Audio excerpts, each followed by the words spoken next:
फिर तो तुम समझ गए होगे, थोड़ी सी भी ढील मैं तुम्हें दूंगा नहीं। कानून सबके लिए बराबर होता है सर। अगर मैंने गुनाह किया है तो सजा का उतना ही हकदार हूं जितना कि कोई आम मुजरिम। विक्रांत को क्यों मारा तुमने? उसे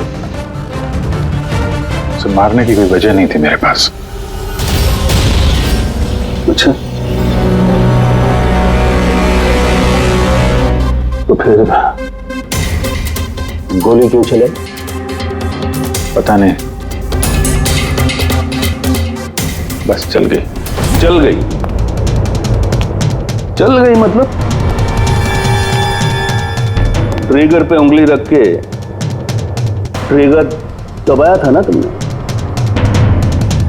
मैं सिर्फ उसको डरा रहा था। डरा रहे थे, लेकिन तुम वहां करने क्या गए थे? पुलिस उसे कोर्ट ले जा रही थी ना?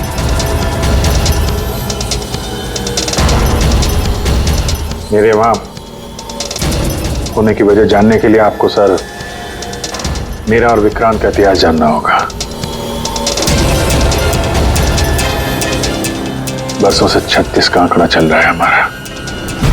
कई बार वो मेरे हाथ आते आते रह गया, लेकिन इस बार मैंने उसे पकड़ लिया।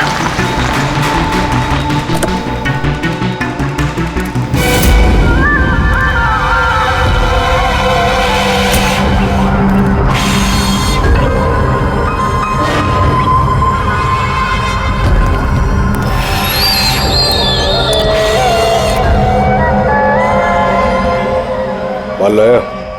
जी, आपने जितना बोला था उतना है।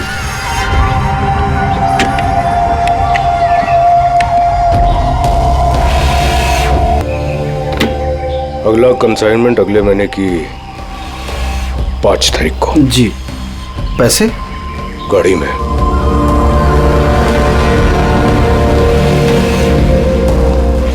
क्या बात है, इतना पसीना क्यों आ रहा है? पसीना? नहीं नहीं तो। जिस स्कूल में तुझे एडमिशन नहीं मिला था ना, उस स्कूल का हेडमास्टर था मैं। क्या छुपा रहा है? नहीं नहीं नहीं, कुछ भी नहीं। ओह, तो ये बात है। किसने भेजा? सीआईडी को बुलाया तूने? विक्रांत को धोखा देना बहुत महंगा पड़ेगा तुझे।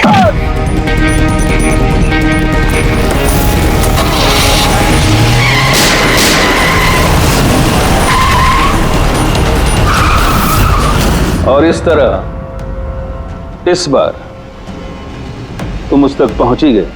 हाँ, लेकिन हमेशा की तरह इस बार भी विक्रांत के नसीब में जेल की सलाखें नहीं लिखी थी। नामी गिरामी अपराधी विक्रांत ने सरकारी गवाह बनने का फैसला कर लिया है। वो मकरंद के खिलाफ अदालत में सारे सबूत देगा और इसके बदले अदालत उसकी सजा काफी हद तक माफ कर देगी।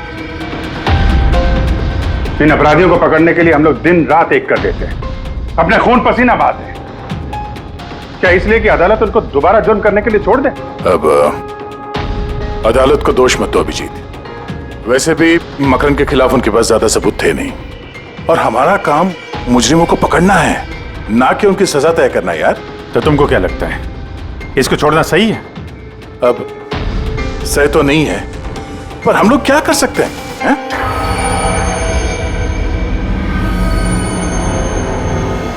कर सकते हैं दया,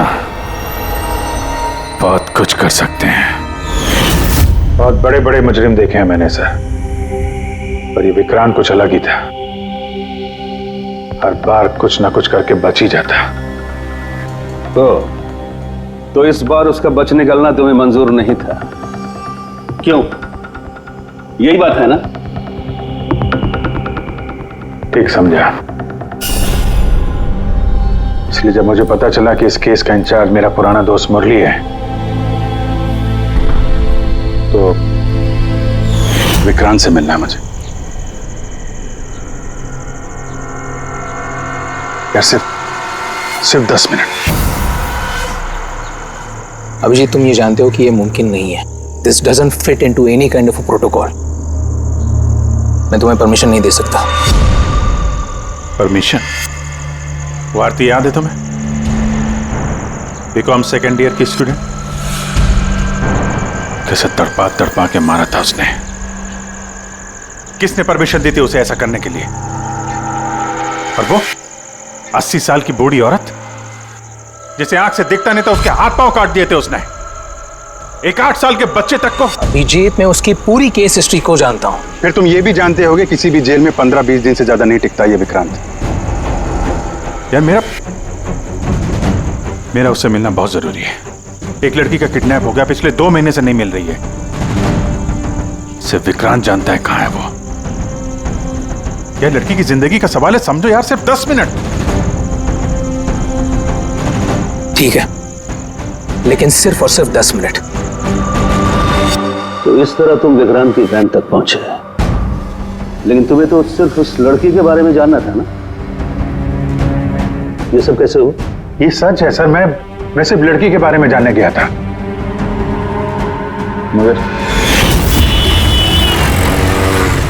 5 मिनट का टाइम दे रहा हूं, दिमाग पे जोर डाल ले और अच्छी तरीके से हिला ले। आरजू कहां है? आरजू? कौन सी आरजू? किसकी आरजू? मैं नहीं जानता किसी आरजू को। वही लड़की जिसे तूने किडनैप कर रखा है। ओह सॉरी, भूल गया था। कहां रखा है उसे? जानता है अभिजीत, पिछली बार भी मैंने एक लड़की को किडनैप किया था, फिर भूल गया था। फिर अचानक 2 महीने के बाद मुझे याद आया, तो फिर जाकर देखा कि उसकी लाश कुर्सी से बंधी हुई थी और उसकी लाश पर मक्खियां भिनभिना रही थी। और अब आरजू का भी वही हाल होने वाला है। ऐसा कुछ नहीं होगा।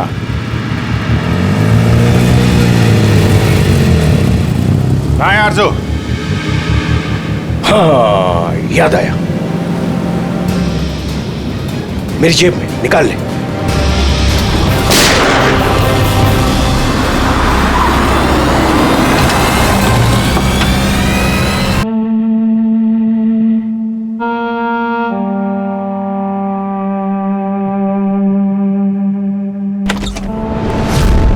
माय गॉड, ओह गॉड,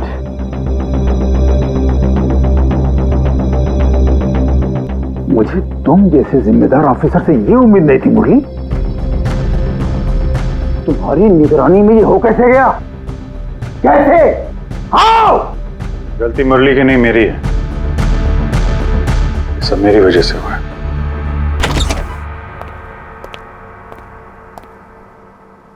वाह वाह, क्यों एसपी साहब, बड़ा गर्व हो रहा होगा आपको। तो इतिहास में पहली बार किसी सीआईडी ऑफिसर के हाथों खून हुआ है, और वो भी एक सरकारी गवाह का। चैन साहब, आपको जो कुछ कहना है मुझे कहिए।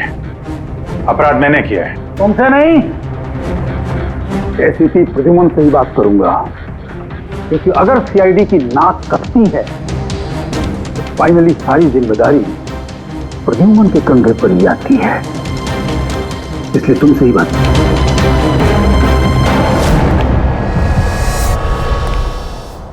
कैसे हुआ ये सब? पता नहीं सर कैसे हो गया। मैं तो सिर्फ उसे गन दिखा के डरा रहा था सर। गोली चलाने का कोई इरादा नहीं था सर मेरा। अच्छा।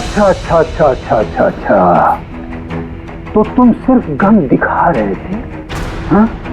और गन अपने आप चल गई। तुम सीआईडी ऑफिसर हो या कोई नौसिखिए? I mean amateur shooter. मैं पहला सवाल, तुम वहां गए क्यों थे? जब कानून अपना काम कर रहा था तो तुमसे किसने कहा था बीच में टांग अड़ाने के लिए? जैन जी प्लीज, आप जरा शांति से बात कीजिए। अभिजीत एक सीआईडी ऑफिसर है, कोई राह चलता आदमी नहीं। देखो, अभिजीत मेरे लिए सिर्फ और सिर्फ एक मुजरिम है, मकरंद की तरह। हाँ, वैसे कितने रुपए लिए तुमने मकरंद से विक्रांत को मारने के लिए?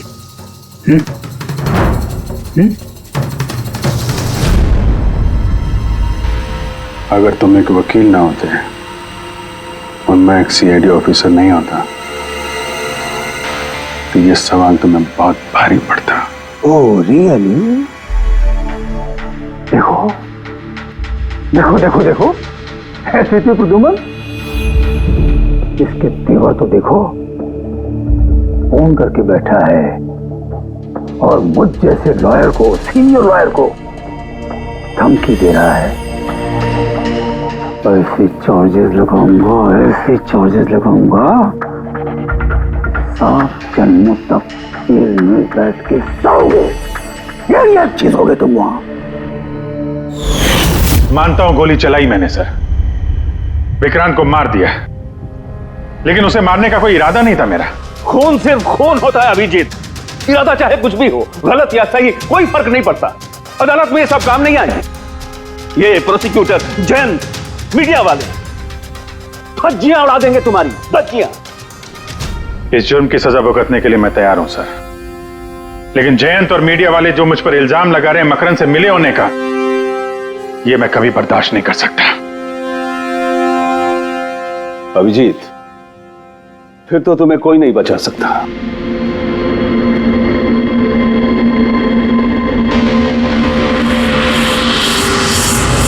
सारे सबूत और गवाह अभिजीत के खिलाफ है। यानी कोई उम्मीद नहीं है सर? कैसे उम्मीद है? अभिजीत ने खुद कन्फेस किया है कि गोली उसी ने चलाई।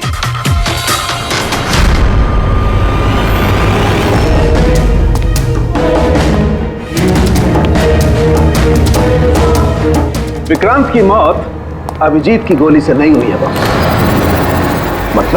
मतलब ये कि विक्रांत को गोली लगी है ठीक फेफड़ों के नीचे, और जब गोली फेफड़ों के नीचे लगती है तो इंसान की मौत होने में 20 से 30 मिनट लगते हैं, और विक्रांत की मौत तुरंत हो गई थी।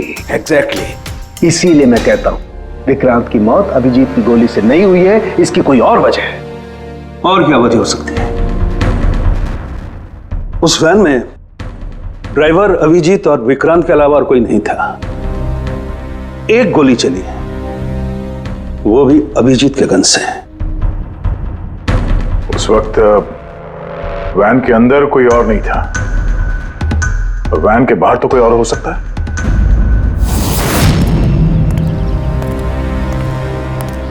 अभिजीत, उस वक्त गाड़ी के बाहर कोई था जिस वक्त गोली चली? नहीं, एक्चुअली पता नहीं, क्योंकि मेरा पूरा ध्यान तो विक्रांत पे था। अभिजीत, ठीक से याद करके बताओ, गोली चलने से पहले क्या हुआ था? कुछ अजीब हुआ था? कुछ भी? गोली चलने से पहले मैं विक्रांत से बात कर रहा था और हाँ, अचानक वैन को झटका लगा, गाड़ी हिल गई और विक्रांत भी थोड़ा गिर गया और मेरा भी संतुलन बिगड़ गया और गोली चल गई। एक मिनट, झटका लगा? किस तरह का झटका? जैसे सड़क पे अचानक से कोई गड्ढा आ गया, पूरी वैन हिल गई। लेकिन यहाँ तो सड़क बिल्कुल ठीक है, दूर दूर तक कहीं कोई स्पीड ब्रेकर भी नहीं है, स्मूथ। यहाँ गड्ढा कैसे आ सकता है? हाँ साहब, झटका लगा था, मेरी पूरी वैन यूं दाईं तरफ मुड़ गई।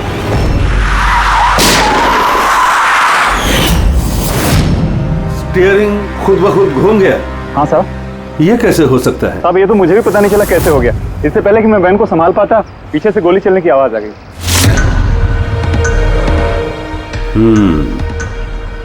स्टीयरिंग व्हील का खुद ब खुद मुड़ जाना, गोली अपने आप चल जाना, सड़क पे कोई गड्ढा भी नहीं है।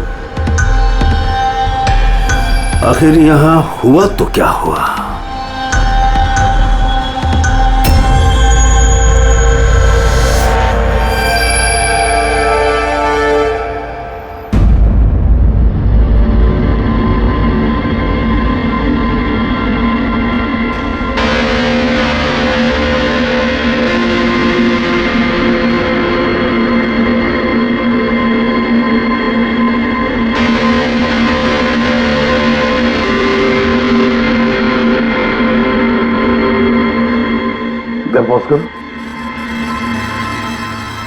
ये देखो, जब ये हादसा हुआ तो ये काली एसयूवी, ये काली गाड़ी उस वैन के बगल में से पास हुई। मतलब सर विक्रांत का खूनी शायद इसी गाड़ी में। हाँ, हो सकता है। सर, ये गाड़ी कहीं रुकी नहीं सर, ये सीधे सीधे चली गई और दूसरी गोली की आवाज भी नहीं आई। और एक बात नोटिस की तुम लोगों ने, 11:17 पर वो काली गाड़ी पास हुई वैन के बगल से, और एग्जैक्टली 11:17 पर विक्रांत की घड़ी भी बंद हो गई। हाँ सर, अभिजीत की घड़ी भी 11:17 को ही बंद हुई थी।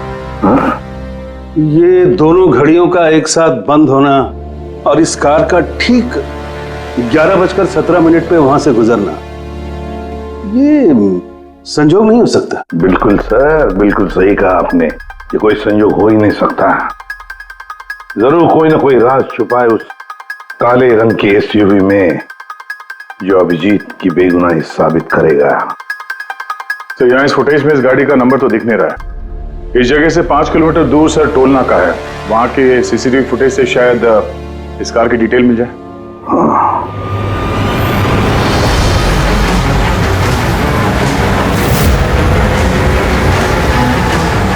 अगर वो गाड़ी टोल नाका से गुजरी ही नहीं तो यहीं कहीं आसपास होनी चाहिए, इसी इलाके में। सर, वो देखिए, काले रंग की कार।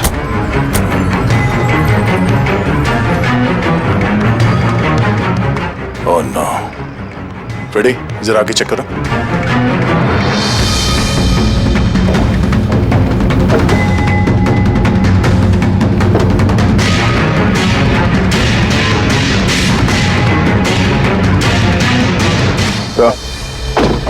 ये वही काली एसयूवी है, जला दी गई है। मतलब गाड़ी में ऐसा जरूर कुछ था जो खूनी मिटाना चाहता था। सर, ना तो नंबर प्लेट दिख रही है और ना ही चेसी नंबर, सारे सबूत मिटा दिए मुजरिम ने।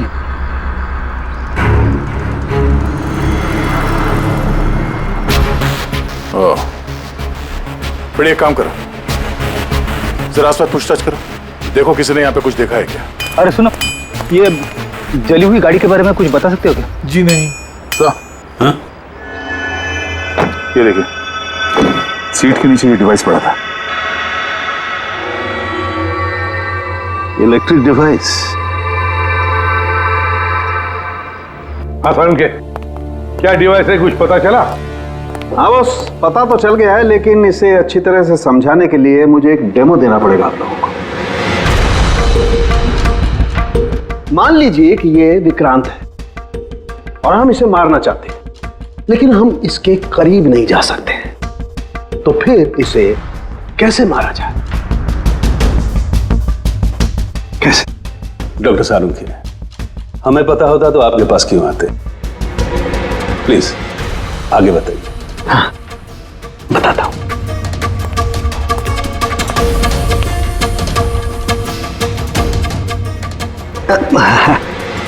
आप थोड़ा पीछे हट जाइए प्लीज। Thank you.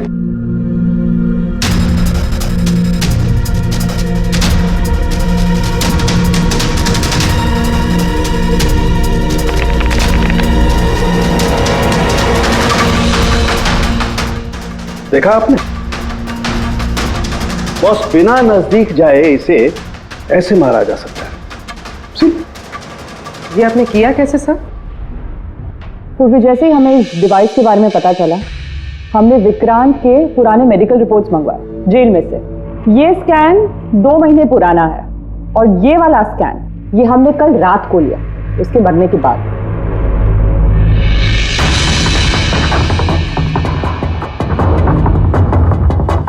या साळुंखे, इस पहले वाले स्कैन में एक छोटी सी चीज अटकी हुई है वहां उसके सिर में। वही चीज इस 2 महीने बाद वाले स्कैन में शिफ्ट हुई है, हिल गई है, पीछे आ गई है।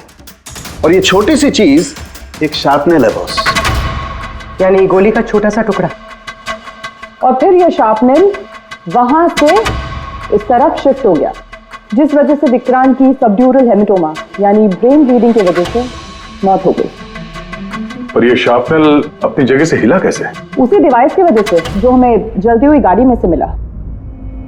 तो गोलियों के टुकड़े को हिलाने का डिवाइस ही है? सिर्फ गोलियां नहीं दया, इसने और भी बहुत सारी चीजें हिलाई, जैसे कि विक्रांत के हाथों की हथकड़ी, पुलिस वैन का स्टीयरिंग व्हील, दोनों के हाथ की घड़ी के कांटे, यहां तक कि अभिजीत की गन भी।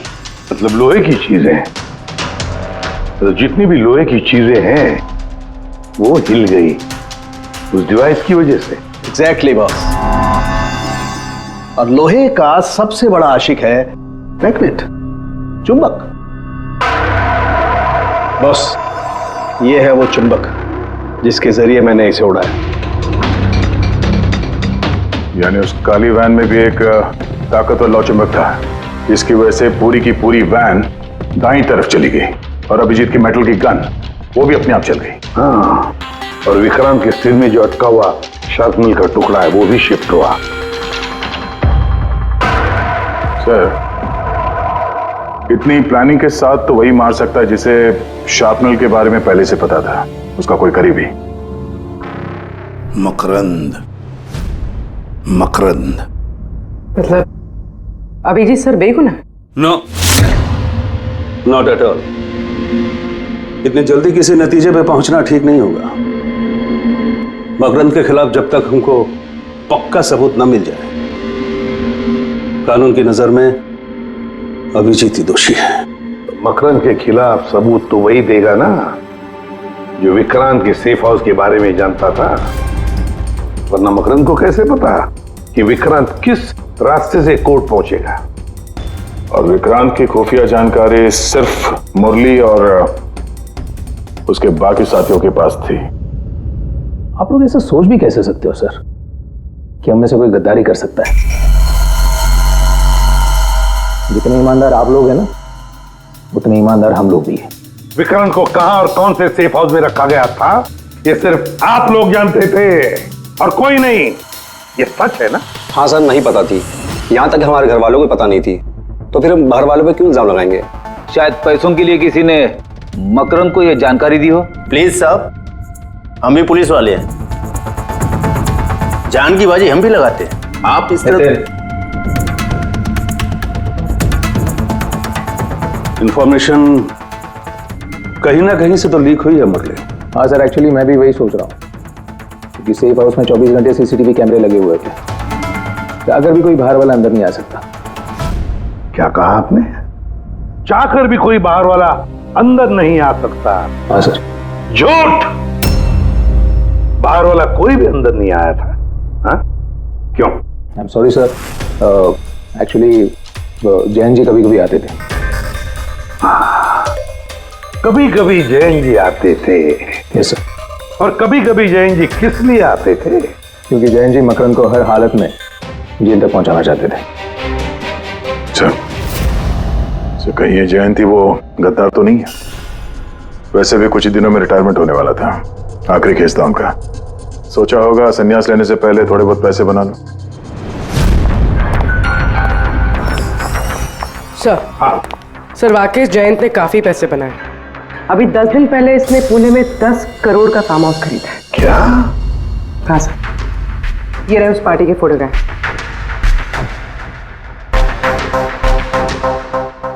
एक मिनट। माय गॉड, दया पहचाना इसे? हाँ सर, ये तो जोगी है, मकरंद का खास चेला। जोगी मकरंद का खास चेला, और वो भी जयंत की पार्टी में।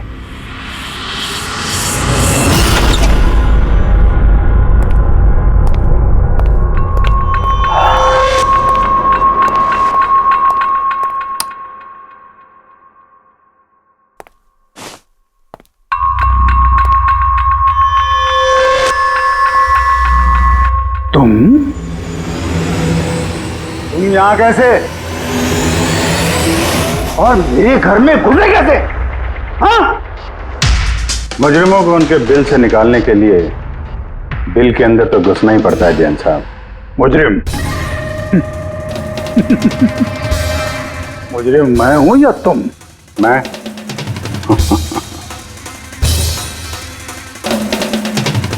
लेकिन ये तस्वीर ये कुछ और ही कहानी कह रही है।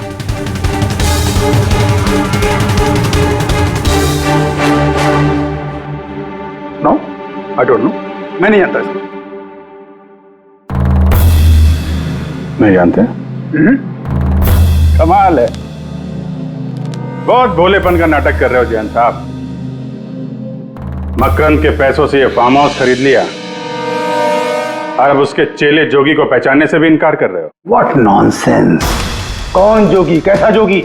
मैं किसी जोगी वोगी को नहीं जानता। अगर नहीं जानते तो ये जोगी तुम्हारी पार्टी में क्या कर रहा था? देखो, मेरी पार्टी में 400 से ज्यादा लोग आए थे। अब मैं हर एक को तो नहीं पहचानता ना। और रहा सवाल मेरे फार्म हाउस का, तो मेरी जिंदगी भर की खून पसीने की कमाई है, समझे? मकरंद की बात कर रहे हो ना तुम?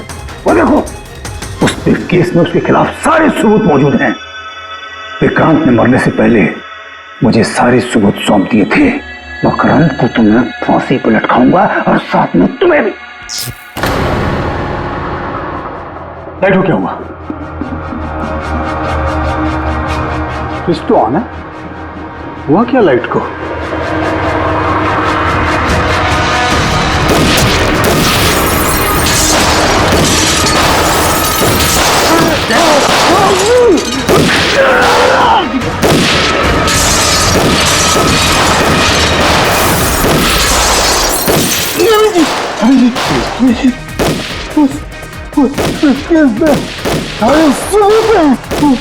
मकान के हाथ नहीं आना चाहिए। जैन जी,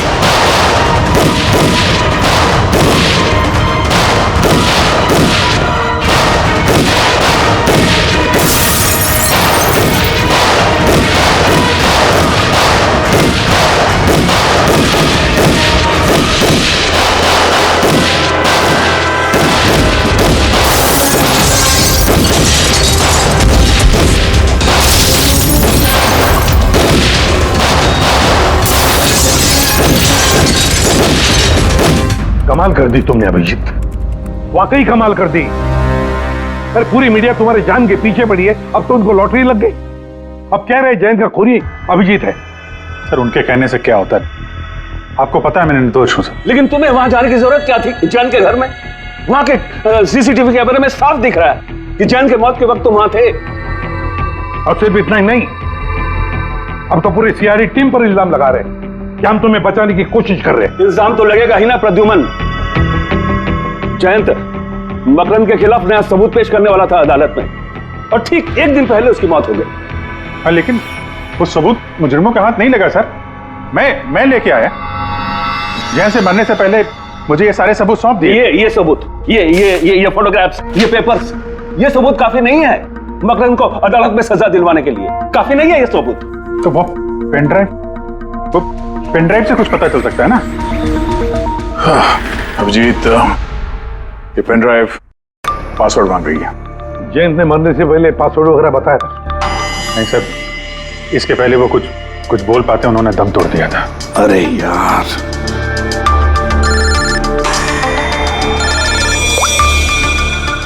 हेलो, हाँ पूर्वी। अच्छा, ओके, ठीक है। चल, पता चल गया जोगी को जैन जी की पार्टी में कौन लेके गया था। कौन लेके गया था? खुद जैन जी की पीए सोनल।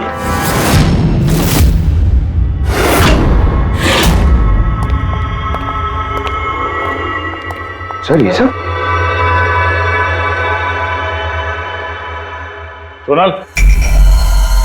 सोनल, पूरी तेरे पे चेक कर।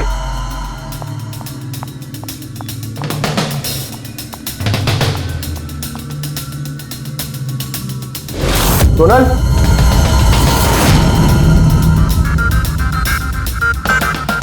सर अंदर तो कोई भी नहीं। सर कोई नहीं होगा। सर, तो सोनल गई कहाँ?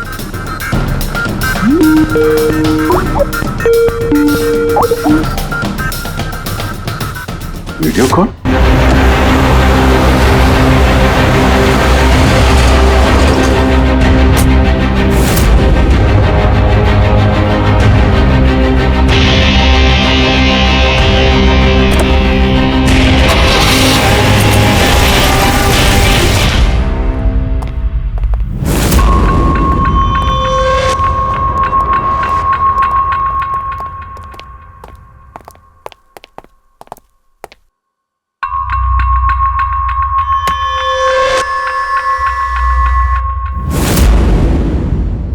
Welcome welcome Abhijit.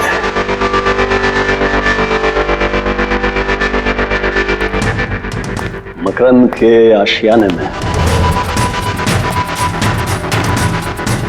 तुम्हारा स्वागत है।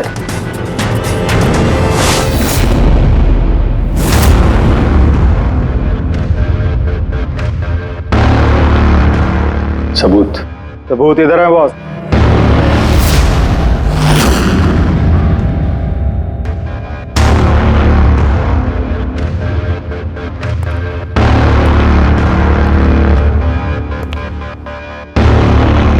मकरंद, सबूत तुम्हें मिल चुका है, अब सोनल को जाने दो।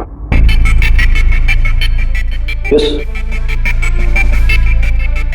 वैसे भी वो कहते हैं ना कि मरने वाले की अंतिम इच्छा अधूरी नहीं रहनी चाहिए। सोनल को बुलाओ।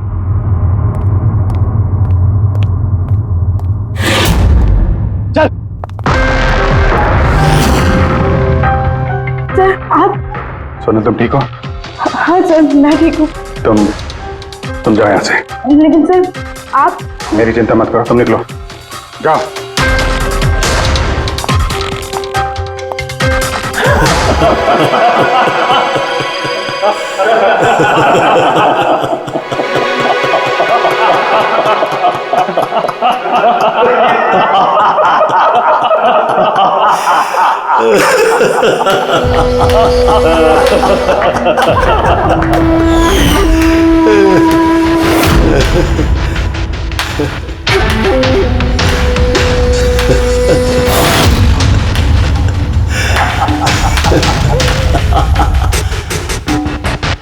सोनल, तुम भी? मानते हो ना मेरे दिमाग को? तुम सीआईडी वालों को भी मैंने चकमा दे दिया।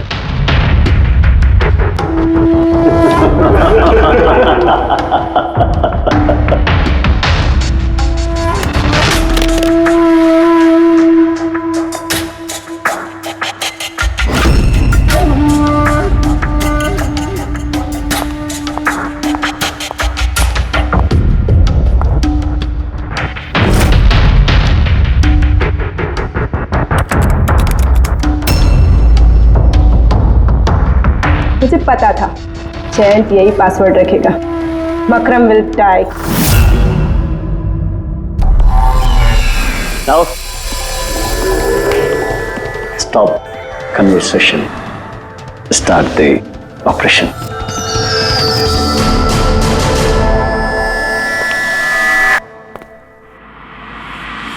मरने का टाइम हो गया।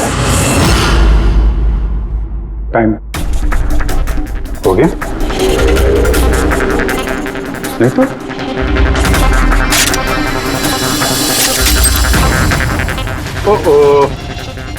मैग्नेट, तुम लोगों को क्या लगा चुंबक को हथियार बनाना सिर्फ तुम लोगों को आता है?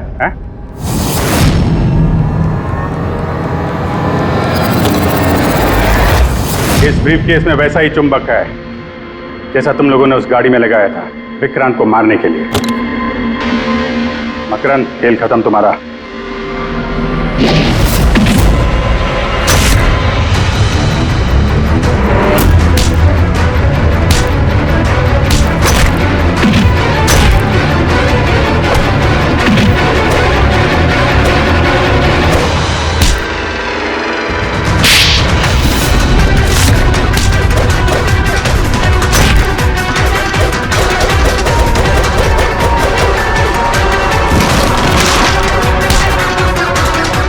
पैसों के लिए अपने बॉस को धोखा दिया?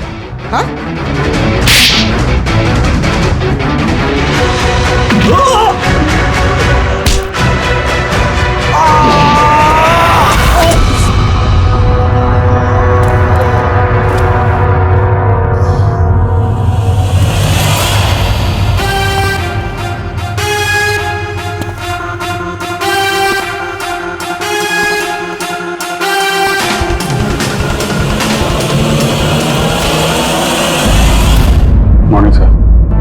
Congratulations, अभिजीत। फाइनली तुम पर लगे सारे इल्जाम आज धुल ही गए और एक बार फिर उसी गर्व के साथ तुम सीआईडी की ड्यूटी ज्वाइन कर सकते हो। Thank you sir. हमने आरजू को बचा लिया है सर। मकरन के साथियों को पता था कि विक्रांत ने उन्हें कहाँ कैद करके रखा था, बस अब जयंत जी का सपना पूरा नहीं हो पाया मकरन को जेल भेजने का। चलो जो भी है, all well that ends well.